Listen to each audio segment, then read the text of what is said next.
We are posing the question, should the age of criminal responsibility be raised? Currently, the age of criminal responsibility in England is 10. However, there is a precedent for it changing, as it was raised to 10 from 8 under the Child and Young Persons Act of 1963. Jolly Incapax meant that in order to charge a child under the age of 14 with a crime, the prosecution had to prove beyond a shadow of a doubt that the child in question knew that what they were doing was wrong and not just naughty or mischievous. However, this was abolished in 1998, a key turning point in the criminalisation of young people. England remains a clear anomaly both in Europe and on the world stage, and doesn't even remain consistent within the UK, as Scotland's age of criminal responsibility is set at 12. We, as a group, commend Mexico's approach to dealing with young offenders. Mexico sets their age of criminal responsibility with a potential for imprisonment at 14. However, as stated in the Mexican Constitution, they still have measures in place for those between 12 and 14. This ensures that those who are possibly too young to process the consequences don't have to face them, however, can still understand that what they did was wrong. An argument in favour of raising the age of criminal responsibility would be to consider the issues of coercion and blackmail. These factors are considered to remove a level of guilt from an adult when presented to a court. Young people, however, are more impressionable and morally vulnerable, and this makes them more sensitive to coercion and therefore more susceptible to crime. If we alter the system so that the youngest and most suggestible of our society cannot be charged, we avoid the complications of proving coercive control over a minor.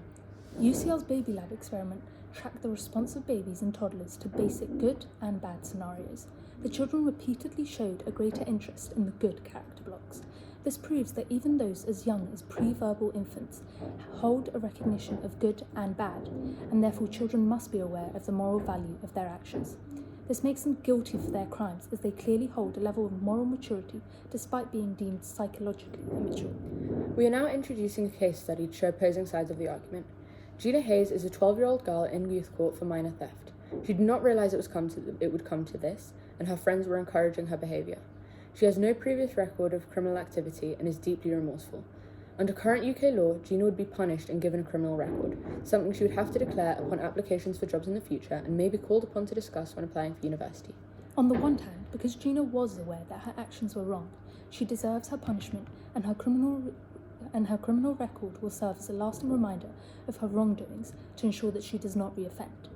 Furthermore, if Gina is sentenced to time in a young offenders institution, she will certainly learn the consequences of her actions, and this will put her off ever engaging in criminal activity again. The goal here is to prevent future reoffence, both on her part and those around her who may view her as an example.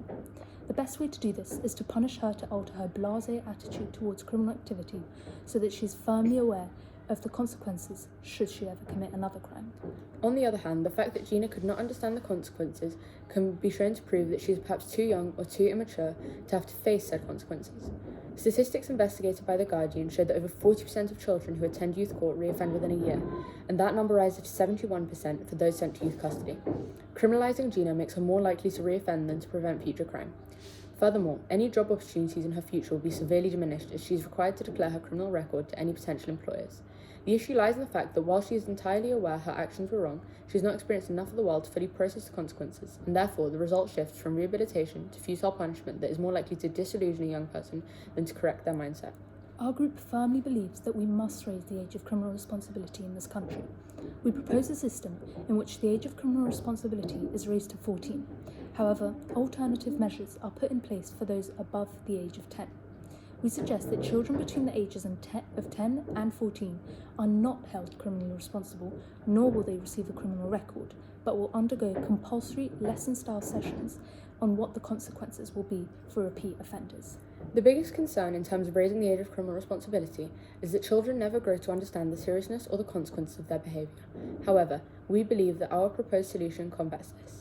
Lastly, we believe that criminalising young people does more harm than good, and the ideal goal is to teach them to avoid engaging in criminal behaviour by educating them on the consequences.